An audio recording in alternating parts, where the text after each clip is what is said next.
Mais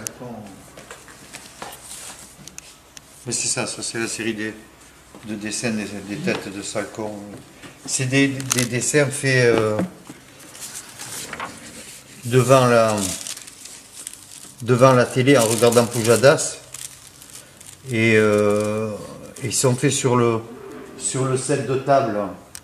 Ce qui fait que ça donne ça, c'est au crayon sur un set de table, ça donne cette espèce de hachure. Mais, et donc ils sont dessinés de la main droite, alors que je suis gaucher, je ne sais absolument pas dessiner de la main droite. Ce qui me permet justement de ne pas être dans le savoir, mais plutôt dans une expression de la colère et puis du déni du dessin, tout en cherchant une nouvelle forme au dessin, dans une grande liberté, tu vois. Donc voilà, c'est peut-être une série des Salcons.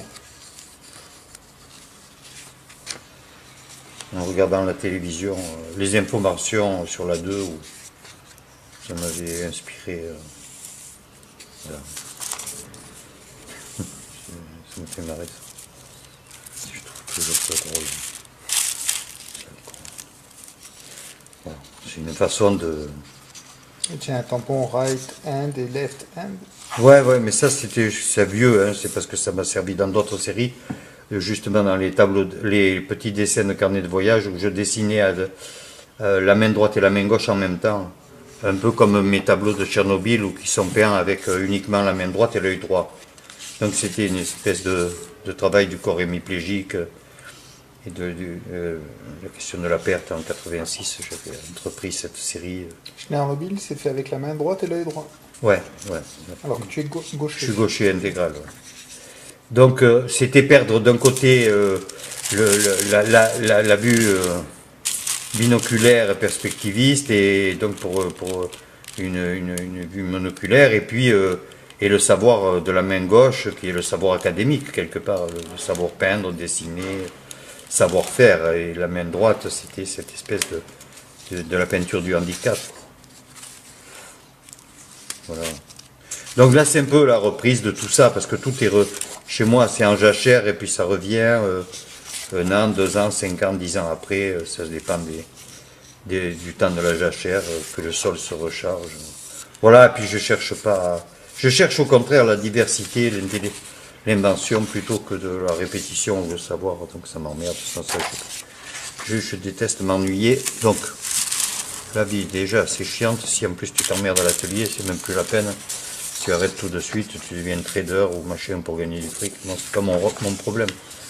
Donc ça, c'est des choses jamais montrées, parce que maintenant, montrer les choses, c'est compliqué, parce qu'il faut que ça rentre dans des cadres précis, ou je sais pas quoi, enfin bon, c'est toujours un bordel. Mais enfin voilà, bon, ça fait partie des derniers dessins que j'ai fait avec, voilà, c'est cette série des Salcons. Bon. Alors des fois je travaille comme ça pendant 15 jours sur les Salcons, puis après ou un mois, ou puis après ça s'arrête, puis après ça va reprendre un jour de colère.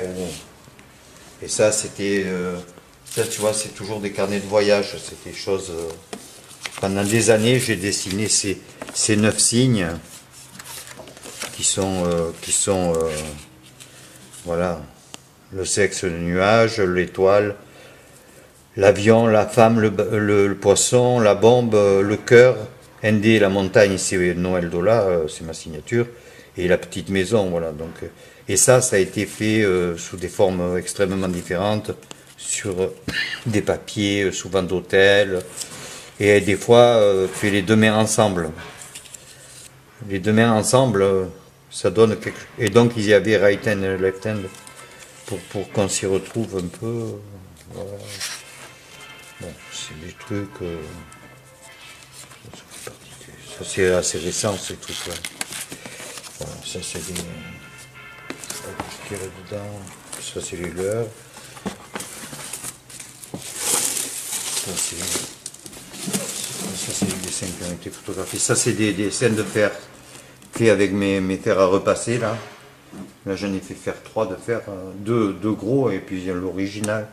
Et ça, c'est un fer électrique à chaud qui fond la cire, et puis ce fer-là, qui me sert à faire le dessin autour, et c'est toujours un jeu entre la main qui pousse le fer qui la tient et la main qui le dessine.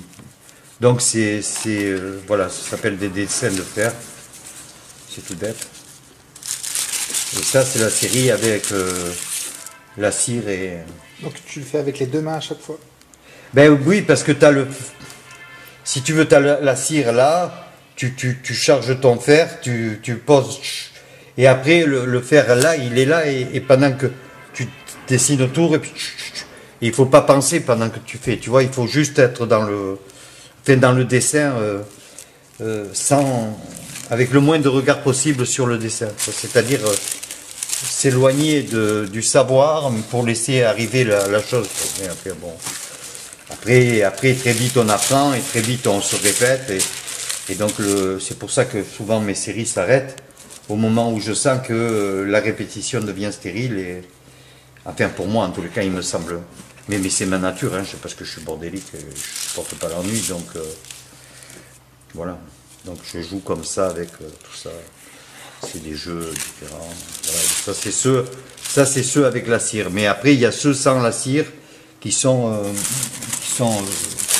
encore très différents, et qui sont plus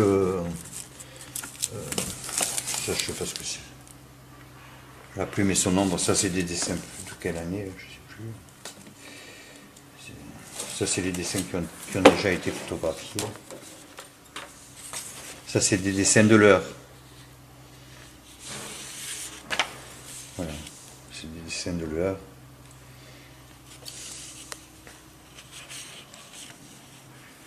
Avec le ND, ces petits dessins de l'heure. Ça s'appelle la plume et son ombre.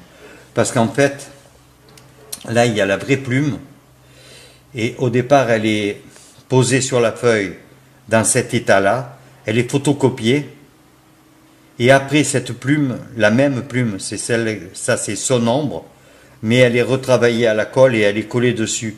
Ce qui fait que il y a la plume, il y a la mémoire de la plume, si tu veux, il y a un jeu une espèce d'espace particulier qui se crée, et donc le jeu des noirs et tout ça se joue entre la photocopie de la plume et entre le réel et le truc. Donc c'est toujours dans la série des leurs. Qu'est-ce qu'il dessine, qu'est-ce que ça dit, qu'est-ce que ça fait. Voilà. Donc voilà. Ça c'est toujours la même chose. Bon, il faudrait que je fasse une expo rien que de dessins d'une centaine ou 200 dessins. Bon, il faudrait que les gens s'occupent de tout ça, mais bon, ils s'en occuperont quand j'aurai mort. Enfin voilà, ça c'est une toute petite partie du bordel qui se remplit partout. Mais voilà. Donc ça fait partie de ces trucs que j'accumule comme expérience, et qui puis qui s'accumulent dans mes tiroirs, dans mes pièces, dans mes trucs. Mais bon, après tout, c'est pas grave. C'est pas grave parce qu'à un moment donné, ça arrivera au jour. Tu vois. En fait, de toute façon, on ne travaille pas pour le présent, on travaille pour l'avenir. Donc, moi, en tous les cas, c'est toujours l'idée que j'ai eue. Mon présent, il est déjà pas mal, et j'espère que, même si je ne suis pas plus là, l'avenir sera radieux, comme disait l'autre. Non, mais bon, voilà. Donc, c'est une façon d'envisager les choses de l'art dans une temporalité qui n'est pas celle seulement de sa vie, mais celle de l'histoire de l'art. Donc, si on veut s'inscrire dans l'histoire de l'art au sens où moi je l'entends, je sais bien que les histoires de l'art, elles peuvent être écrites de manière multiple, diverse et variée, mais moi, celle qui m'intéresse, c'est celle des œuvres que j'aime et que je vois avec 1 siècle, 2 siècles, 3 siècles plus tard, et qui continuent à me procurer à la fois du plaisir, de la réflexion, de l'intelligence, etc. Donc je me dis que peut-être faire une œuvre d'art, c'est travailler pour cette idée-là. Bon, voilà. Bon, après, c'est peut-être je suis décalé complètement par rapport à la réalité d'aujourd'hui, mais enfin, ça, je m'en fous complètement. Voilà. Bon, je vais aller chercher mon imperméable pour aller à Paris. Il pleut à Paris? Il pleut toujours à Paris. Quand tu vis à Nice, tu as toujours l'impression quand tu es à Paris qu'il pleut sans arrêt. Ce qui n'est pas vrai, mais c'est la sensation que j'ai alors.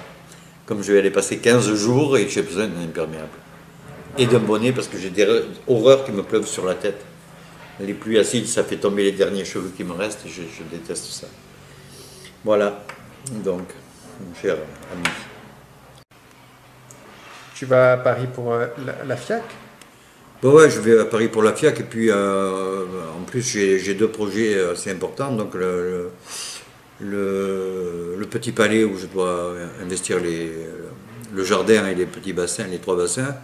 Et puis le grand bassin des Tuileries qui est une autre affaire. Il y a 3000 m² de bassin là, occupé. Et donc voilà, bon, je suis un peu dans l'inquiétude de... Tout est prêt, tout est parti, tout est emballé. Mais maintenant il faut faire quoi. Donc c'est vrai que je suis un peu tendu et pas très rassuré parce que bon, c'est un gros projet. Enfin, c'est 2 gros projets. Et comme tous les gros projets, ben, on se fait du souci parce que on n'a pas le choix. Il faut réussir, il faut que ça soit bien, il faut que ça soit juste, intelligent, beau, fort, machin. Et qu'on est sûr de rien. Enfin voilà. Bon, je ne suis pas plus sûr aujourd'hui que je l'étais il y a 30 ans, peut-être même moins encore. Ou 40 ans, ou 50 ans d'ailleurs. Mais ouais, parce qu'il y a quand même de l'enjeu, quoi. Ça va être vu, hein, je veux dire, la FIAC, c'est quand même le moment où la FIAC hors les murs, les gens là dans les Tuileries se baladent, tout, jugent, décident, disent. Et ce que je voudrais, c'est que ce soit la poésie de la chose qui fasse gagner, qui gagne la partie, quoi. Donc je vais essayer de faire une œuvre politique et poétique. Voilà. Comment elle va être? Ah, ça c'est un peu la surprise. Ça va être voilà, ça va être très sérieux et je pense assez léger. Voilà. Sérieux et léger. Il faut arriver à faire sérieux et léger, ça serait bien. Et je crois que voilà, il faut que ça soit poétique, un peu comme je crois que si j'ai réussi quelque chose à la Nuit Blanche en 2009, quand Franck Lamy m'a invité, c'était que j'ai réussi à faire à partir d'un thème très sérieux, c'était 1789-2009, 220 ans de rêve. Je crois que j'ai réussi à faire quelque chose d'assez poétique pour que les gens, les 80 000 personnes qui sont passées au Butte-Chaumont, n'ont strictement rien cassé, rien volé, rien détruit. Et je crois que ça a été une très très belle expérience. Très belle expérience dans le sens où tout le monde me disait « Oh là là, dans 1 heure il ne reste plus rien ». Et franchement, les gens, le public, le grand public qui est passé a été formidable. Voilà, mais je pense que bon, il y avait de la barbe à papa, des marrons chauds, et que je crois que c'était une œuvre assez poétique. Et je crois que c'est ça qui a fait que les gens n'ont eu aucune agressivité face à l'œuvre. Et que même ils ont compris le sens de l'œuvre.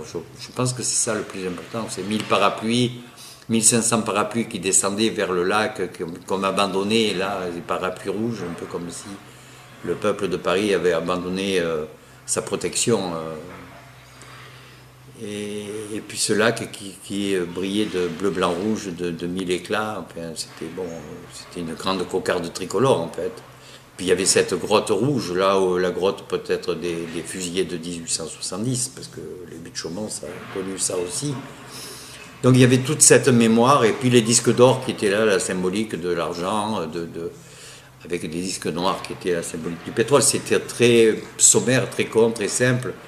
Mais je crois qu'avec des éléments très simples, et dans une organisation particulière, esthétique, on peut toucher les gens vers l'intelligence. C'est pour ça que les 2 pièces que je